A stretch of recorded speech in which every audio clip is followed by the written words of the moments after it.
So hello and welcome to my channel my dear friends. आज हम लोग बात करने वाले हैं landforms and their evolution chapter के बारे में। तो देखिए दोस्तों, ये जो चैप्टर है वो बहुत ही ज्यादा इंपॉर्टेंट है, चाहे आप यूपीएससी के प्रोस्पेक्टिव से ले लो, चाहे आप नॉर्मल कोई से भी तैयारी कर रहे हो, चाहे आप कुछ क्लास 9th 11th में क्यों ना पढ़ रहे हो। लेकिन ये जो चैप्टर है ना, ये बहुत ही ज्यादा लेंदी एज वेल एज बहुत ज्यादा रटने वाला, डिफिकल्ट आप जो कह सकते हो वो है। लेकिन आज हम लोग इस वीडियो में पार्ट बाय पार्ट की सीरीज में इसको बहुत ही ज्यादा इजी बनाने वाले हैं, ठीक है। तो देखिए दोस्तों, अब हम लोग बात करते हैं सबसे पहले लैंडफॉर्म के बारे में, ठीक है। लैंडफॉर्म होता क्या है? देखिए, कोई भी चीज आप देख रहे हो ना इस धरती पर, कोई भी पार्टिकुलर चीज, कोई भी पार्टिकुलर शेप का चीज या फिर कोई भी चीज जो कि आपको उसके अगल बगल वाले चीजों से थोड़ी सी दूसरी टाइप की लगे, उसी को कहते हैं हम लोग एक पार्टिकुलर लैंडफॉर्म। जैसे आप देखो तो ये एक पहाड़ है, ये जो पहाड़ है ना, ये भी खुद में खुद एक लैंडफॉर्म है। आप देखोगे तो जितनी भी नदियां हैं ना, उनके अगल बगल में देखोगे तो आप वैलीज रहती है, ठीक है। ऐसे वैलीज रहती है, ये दोनों वैलीज रहती है, इनके बीच में नदियां जाती है, तो ये भी खुद एक वैली है ना, ये भी खुद एक लैंडफॉर्म है, ठीक है। तो हर एक चीज जो है, जो आपको एक एकदम पार्टिकुलर स्ट्रक्चर, जो भी एक part of structure of the earth है, वो ही एक लैंडफॉर्म कहलाता है, ठीक है। अब हम लोग बात करते हैं लैंडस्केप क्या होता है। देखिए, बचपन में आप सभी ने ये वाली ड्राइंग तो पक्का बनाई होगी। कौन वाली पता है? ये वाली, जो जिसमें पहाड़ होते हैं, ठीक है, फिर इधर से नदियां आती हैं, और इधर बहुत सारे घास वगैरह होते हैं, ठीक है। इधर घास वगैरह होते हैं बहुत सारे, और बीच से पानी आ रहा होता है, बीच से पानी आ रहा होता है, ठीक है। और पीछे, हाँ, एक चीज इंपॉर्टेंट चीज, जो पीछे सूरज होता है, ये इंपॉर्टेंट चीज है बहुत। आपने ये वाली पिक्चर पक्का बनाई होगी। तो ये क्या कहलाता है? ये कहलाता है लैंडस्केप, ठीक है। क्यों? क्योंकि आप देखोगे ना तो इसमें बहुत सारे लैंडफॉर्म्स आ रहे हैं। जैसे जो मैंने आपको बताया, जैसे पहाड़ देखो, पहाड़ भी क्या है? एक लैंडफॉर्म है। रिवर देखो, रिवर भी क्या है? एक लैंडफॉर्म है। इसके बाद देखो, जो ये जो प्लेन्स है ना, ये प्लेन्स भी एक ना एक तरह का लैंडफॉर्म ही है। तो बहुत सारे जब लैंडफॉर्म्स आ रहे हैं ना साथ में, तो उसी को कहते हैं हम लोग लैंडस्केप। क्या कहते हैं? लैंडस्केप, ठीक है। उसको हम लोग कहते हैं लैंडस्केप। अब देखो दोस्तों, नेचर में एक बहुत ही ज्यादा सिंपल सा लॉ है कि कोई भी चीज स्टेशनरी नहीं होती, हर चीज में आते हैं चेंज। ये जो चेंज है ना, वो बहुत ही पावरफुल वर्ड है। हर चीज में आता है चेंज, और जो नेचर में चेंज आता है ना, वो बहुत ही ज्यादा स्लो एंड ग्रेजुअल होता है। बहुत ही धीरे धीरे चेंज आता है इसमें। अब देखो, अब कैसे चेंज आता है कि आप देख लो तो, बंदरों से लेकर के इंसान बनने तक का सफर, अगर आप एप्स से लेकर के इंसान तक का सफर भी देखो ना, तो ये बहुत ही ज्यादा लंबा था। मिलियंस ऑफ ईयर लग गए एप्स को ह्यूमन में बदलने में, होमोसेपियंस में। तो ये भी बहुत ज्यादा स्लो चेंज था, लेकिन चेंज आया। उसी तरह धरती में जो भी स्ट्रक्चर है ना, जो भी लैंडफॉर्म्स है, उनमें भी कहीं ना कहीं हर बार चेंज आता ही आता रहता है, चाहे वो कोई भी हो। लेकिन वो स्लो चेंज आता है, और वो चेंज आता है एक प्रोसेस के कारण। उसी प्रोसेस को कहते हैं हम लोग geomorphic processes. So by the forces by which a particular landform can change its structure, this process is known as geomorphic process. Each landform is a result of the action of certain geomorphic processes, ठीक है। अब ये देखिए, ये जो geomorphic processes है ना, geomorphic processes, ये दो टाइप के होते हैं। पहला होता है एंडोजेनिक, ठीक है, और दूसरा होता है एक्सोजेनिक। अब देखिए, इसको कैसे समझते हैं, इसको हम लोग एक बहुत ही ज्यादा इजी एग्जांपल के तौर से समझ सकते हैं, ठीक है। देखिए कैसे समझते हैं। मान के चलिए आपके पास एक बॉक्स है, ठीक है। मान के चलिए आपके पास एक बॉक्स है। अब आप क्या कर रहे हो ना, वो बॉक्स को बाहर से बहुत मार रहे हो, वो बॉक्स को बाहर से बहुत मार रहे हो। तो इवेंचुअली क्या होगा, थोड़े टाइम के बाद जब आप मारते रहोगे, वो ऐसे पचक जाएगा, अजीब सा पचक जाएगा, ठीक है। अब देखो, अब ये इस तरह दिखता था, मारने के बाद ये इस तरह दिखा, चेंज तो आया ना भाई। ये चेंज कैसे है? जब हम बाहर के ताकतों से इस बॉक्स पर वार किए, इसके कारण इसका क्या हुआ, शेप बदला। लेकिन मान के चलो, एक केस हम लोग ले लेते हैं, जैसे मान के चलो, इस केस में हम लोग क्या करते हैं कि कोई इंसान को इस बॉक्स के अंदर बैठा के रख देते हैं। ये वही बॉक्स है, ठीक है, ये वही बॉक्स है, लेकिन इस बार हम लोग क्या करेंगे कि एक इंसान को इसके अंदर बैठा के रख देंगे। अब ये इंसान क्या करेगा, इस बॉक्स पर फोर्स लगाएगा, इस बॉक्स पर फोर्स लगाएगा, इसको फाड़ने की कोशिश करेगा, निकलने की कोशिश करेगा। तो ये क्या करेगा, देखिए अगर ये जब इसको टीयर करेगा या इस पर फोर्स लगाएगा फिर भी इसमें चेंज आ जाएगा, आगे चल के क्या होगा, ये बॉक्स फट जाएगा, सिंपल सा बात, ये बॉक्स क्या कर जाएगा, रप्चर कर जाएगा या फिर फट जाएगा, ऐसे आप देखते होगे ना स्ट्रक्चर में, ऐसे, ठीक है, ये बॉक्स ऐसे हो जाएगा, खुल जाएगा, इसमें भी चेंज आया, पहले बंद था अब खुल गया, लेकिन किस वाली ताकत से, अंदर वाली की ताकत से। तो सेम टू सेम हम लोगों की धरती में भी होता है, जो हमारा धरती है ना उसके अंदर रहता है लावा, हमारी धरती के अंदर क्या रहता है, लावा रहता है। ये जो लावा है ना, ये टाइम टाइम जब इंक्रीज होता है तो प्रेशर इसके कारण बढ़ता है, उसके कारण क्या होता है कि जो अर्थ का क्रस्ट है ना वो करने लगता है रप्चर, उसके कारण क्या होता है, लैंडफॉर्म्स में आता है चेंजेस, जैसे आप देखो तो ये रहा हमारा अर्थ, इसके अंदर जैसे जब लावा बढ़ता है या फिर प्रेशर इसके अंदर का हाई हो जाता है ना, तो ये क्रस्ट को क्या कर देता है, रप्चर कर देता है, इसके कारण क्या करता है, इसके कारण क्या होता है, इसमें लैंडफॉर्म्स में चेंजेस आने लगते हैं, जैसे भूकंप आता है, रिजेस बन जाते हैं, ठीक है। तो रिजेस वगैरह जो होते हैं ना, जैसे आप देखोगे घाटियां, जो रिजेस होते हैं पतला पतला, जैसे जिससे नर्मदा रिवर बह के जा रही है, वो सारे के सारे किसके कारण होते हैं, वो सब एंडोजेनिक प्रोसेस के कारण होते हैं।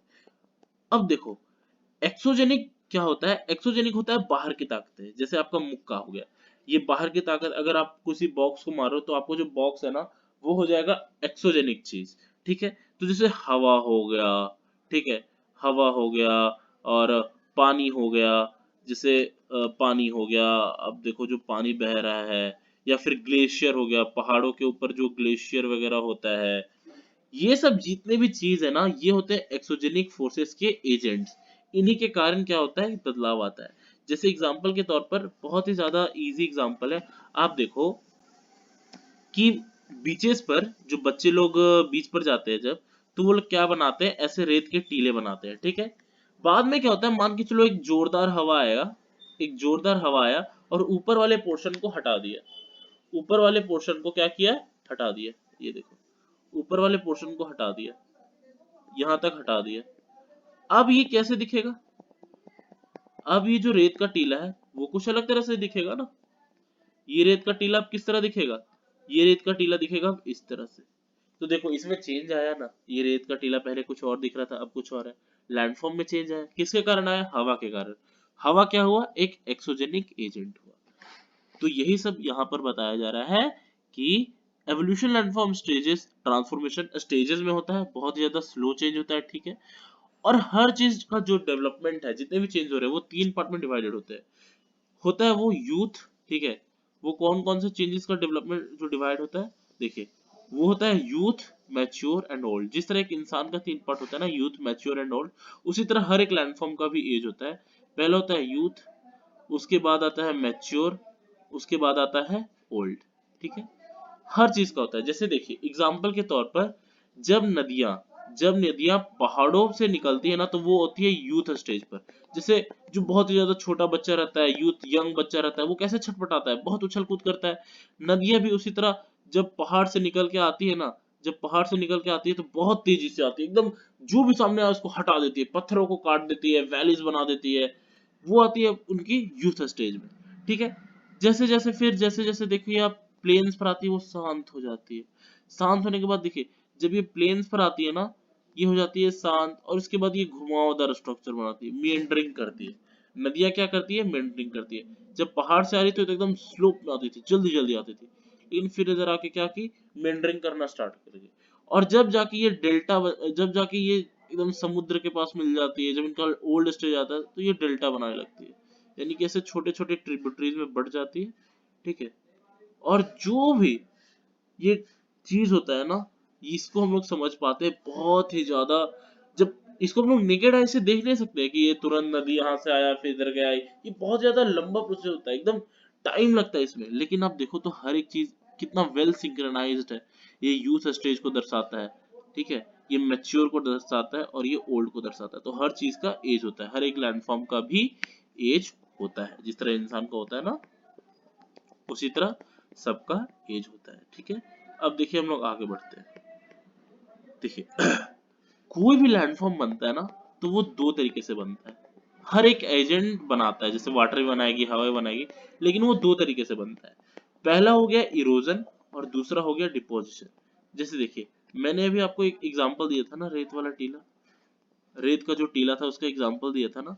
अब वही एग्जांपल को आप मान लो, जैसे ये रेत का टीला था, ठीक है, किसी ने इधर से आके हवा ब्लो कर दिया या हवा आ गई, ये रेत का टीला फिर किस तरह दिखने लगेगा? ये रेत का टीला कुछ टाइम के बाद किस तरह दिखने लगेगा? ये रेत का टीला दिखने लगेगा इस तरह, ये रेत का टीला दिखने लगेगा इस तरह। अब देखिए ये क्या हुआ, हवा के कारण यहाँ पर क्या हुआ, चेंज आया, लैंडफॉर्म बना, नया लैंडफॉर्म बना। यहाँ से यहाँ चेंज है ना, जो भी स्ट्रक्चर में चेंज आएगा उसके बाद वहां एक नया लैंडफॉर्म बनेगा।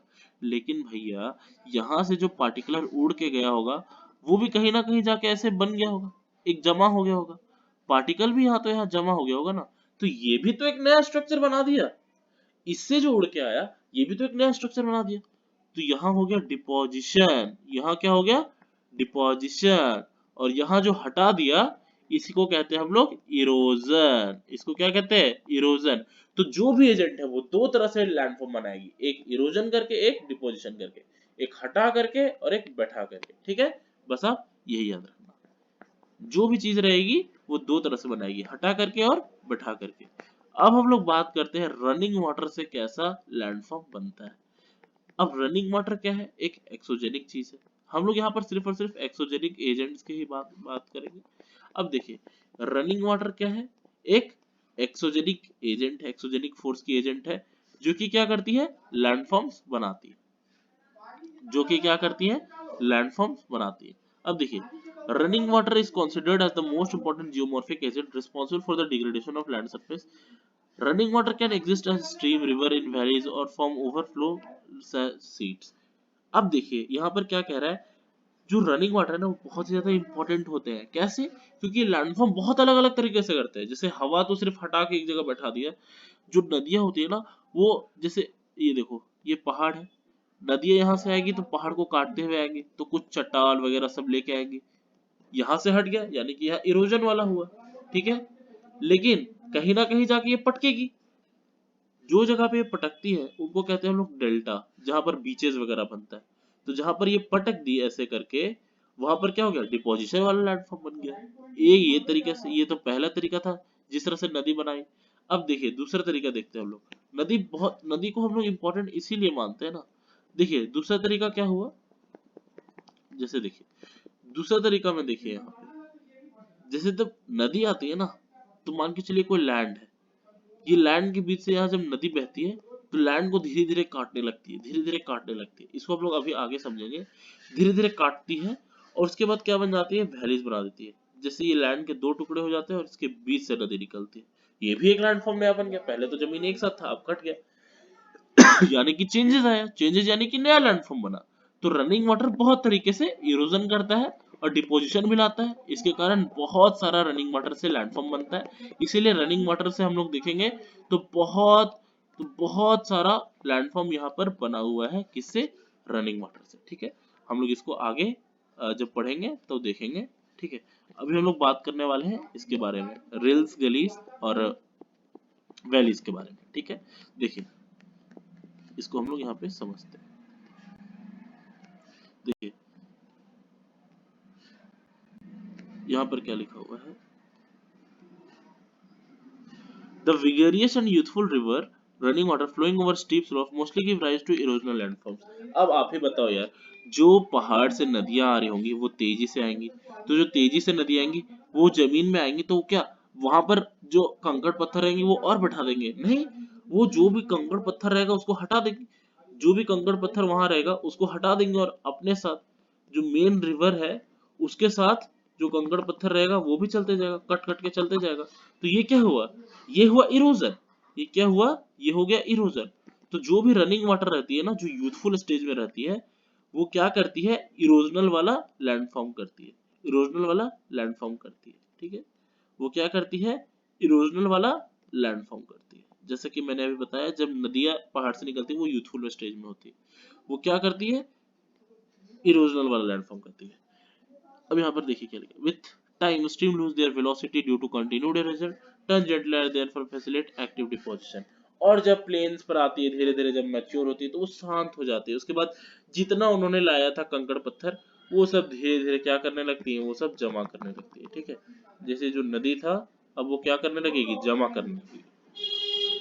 और लास्ट में जा करके जब वो पूरा का पूरा ओल्ड हो जाएंगी तो वो क्या करेंगी, डेल्टा बनाएंगी, और जितना भी उन्होंने साथ लाया था वो सब ऐसे जमा कर देंगी स्लोप्स में, मतलब स्लोप्स में बीच बन जाएगा, इधर डेल्टा बन जाएगा पूरा का पूरा। ये क्या बन जाएगा, डेल्टा बन जाएगा। ये जो नदियां है वो क्या बना देगी, इवेंचुअली लास्ट में डेल्टा बना देगी। ठीक है, यहाँ पर कह रहा है कि द जेंटलर रिवर चैनल्स, ठीक है, the gentler river channels slope gradient the greater deposition, so the depositional form or many associated with river following over medium to gentler slopes। देखिए स्लोप्स पर जो होता है ना, यहाँ पर जो रिवर चैनल्स है, the gentler the river channels slope gradient the greater the deposition, जितना ज्यादा रिवर चैनल्स का स्लोप होगा, जो ग्रेडियंट्स होगा, जितने ज्यादा ग्रेडियंट्स होंगे उतना ही ज्यादा डिपोजिशन होगा। जैसे जितना ज्यादा कंकड़ पत्थर रिवर के साथ आएगा ना, उतना ही ज्यादा जा करके ये आगे क्या करेंगे, डिपोजिशन करेंगी आगे जा करके। अब यहाँ पर आगे क्या कह रहा है, यहाँ पर आगे कह रहा है कि यहाँ पर आगे कह रहा है कि when a stream bed turns gentler due to continued erosion, downward cutting become less dominant and lateral sideways erosion of bank increases which reduces the hills and valleys to plains. अब देखिए जब पहाड़ से निकल के आती है ना रिवर, तो बहुत ही ज्यादा तेज निकलती है। उसके कारण क्या होता है कि वो पहाड़ों को वो जो वैलीज बना देती है, यानी कि ऐसे ऐसे आप देखोगे तो वो जो बीच में जो भी आता है ना उसको काट के रख देती है, वो वैलीज बना देती है। वी सेट वैलीज उसको कहते हैं, वो वैलीज बनाती है। लेकिन धीरे धीरे जब वो नीचे आने लगती है, जब वो प्लेन्स के पास आने लगती है, तो वो ऐसा नहीं करती, बल्कि उसके जगह पर वो क्या करती है, डिपोजिशन फॉर्म करने लगती है, जिसके कारण प्लेन्स और ज्यादा बढ़ जाते हैं, जिसके कारण प्लेन्स और ज्यादा बन जाते हैं। और वहां पर वो क्या करती है, मीएंडरिंग करती है, वहां पर वो क्या करती है, मीएंडरिंग करती है। ठीक है, जैसे ये आप देखो, यहाँ पर जब आ जाएगी पूरी नदियां आ जाएगी, तो पहले ऊपर से काटते हुए आ रही थी, अब यहाँ पर मीएंडरिंग करेंगी, और ये जो कंकड़ पत्थर लाए थे ना अपने साथ, वो इधर डिपॉजिट कर देंगे और पूरा का पूरा एलुवियल प्लेन बना देंगे। आगे देखिए, overland flow leads to sheet erosion, this flow में follow narrow to wide path depending upon irregularities of the land surface, the flowing water take along with minor or major quantities of material from land surface, and gradually small and narrow rills are formed. The rills gradually develop into long and wide glades, which further deepen, lengthen and widen the unit to form network of valleys। देखिए यहाँ पर क्या बोल रहा है, देखिए हम लोग समझते हैं। सबसे पहले देख लीजिए ये जो नदियां है ना, जब पहाड़ से निकलती है तेजी से तो ये गहरी होती है। जैसे ये जो नदी रहती है ना, जब पहाड़ से निकलती है तो ये तेजी से निकलती है, तो जितना भी जमीन रहता है उसको काट देती है, तो ये उस टाइम पर रहती है गहरी। लेकिन जैसे जैसे ये प्लेन्स के पास आती है ये गहरी कम, क्योंकि इनके पास तेजी है ही, तो ये क्या करती है, चौड़ी हो जाती है। नदियां क्या होती है, चौड़ी। जैसे आप देखोगे उत्तर प्रदेश बिहार में जो गंगा नदी है वो बहुत चौड़ी होती है। जैसे देखिए ये क्या होता है यहाँ पर दर्शाया गया है, जैसे यहाँ पर देखिए सबसे पहले जो नदियां होती है ना वो ऊपर से सीट इरोजन करती हैं। जब सीट इरोजन करती हैं तो आप देखोगे इस तरह का रिल्स बनता है। ये क्या बनता है, रिल्स बनता है। उसके बाद धीरे धीरे जब यही चलता रहता है, रिल्स के बाद देखो ये क्या बनता है, गलीज बन जाती है। ये क्या बनता है गलीज बन जाता है। यहाँ पर आप देखो ये गलीज बन गया, थोड़ा और गड्ढा हो गया। और धीरे धीरे जब धीरे धीरे और जब और टाइम रहता है और टाइम रहता है, तो यही जो रिल्स है वो और गहरी होते जाती है, और इवेंचुअली क्या बन जाती है, वैलीज बन जाती है। इवेंचुअली क्या बन जाती है, बड़ी बड़ी वैलीज बन जाती है। देखो इसी तरह होता है रिल्स, रिल्स के बाद आती है आपकी गलीज, ठीक है, और गलीज के बाद आती है आपकी वैलीज, गलीज के बाद आती है आपकी वैलीज। यही तीन चीज होती है और इसी में पूरा का पूरा चक्र चलते रहता है। ठीक है, इसके बाद क्या होगा, जब पानी यहाँ से आएगी तो फिर डिपोजिशन करेंगी आगे जाकर के, जब पानी का वेलोसिटी कम होगा फिर प्लेन्स वगैरह बनेंगे, यही चीज होती है। इसके बाद पार आगे उसके बाद धीरे धीरे यही प्रोसेसेस चलते रहता है। ठीक है, आगे देखिए यहाँ पर बताया गया है मैच्योर और ये सब एज में क्या होता है। देखिए सिंपल सी बात, इसको हम लोग आगे समझेंगे। यूथ स्टेज में क्या होता है कि वो सबसे ज्यादा क्या क्या बनाती है, आपको ध्यान क्या रखना है, वी शेप्ड वैली बनाती है। यहाँ पर streams are few during this stage with poor integration, यहाँ पर झरने कम होते हैं। यहाँ पर जो झरने रहते हैं, जो स्ट्रीम धाराएं रहती है वो कम रहती है, झरने कम नहीं, धाराएं कम रहती है, और पुअर इंटीग्रेशन के साथ, मतलब एक दूसरे से आप देखोगे तो कम मिले जुले रहते हैं।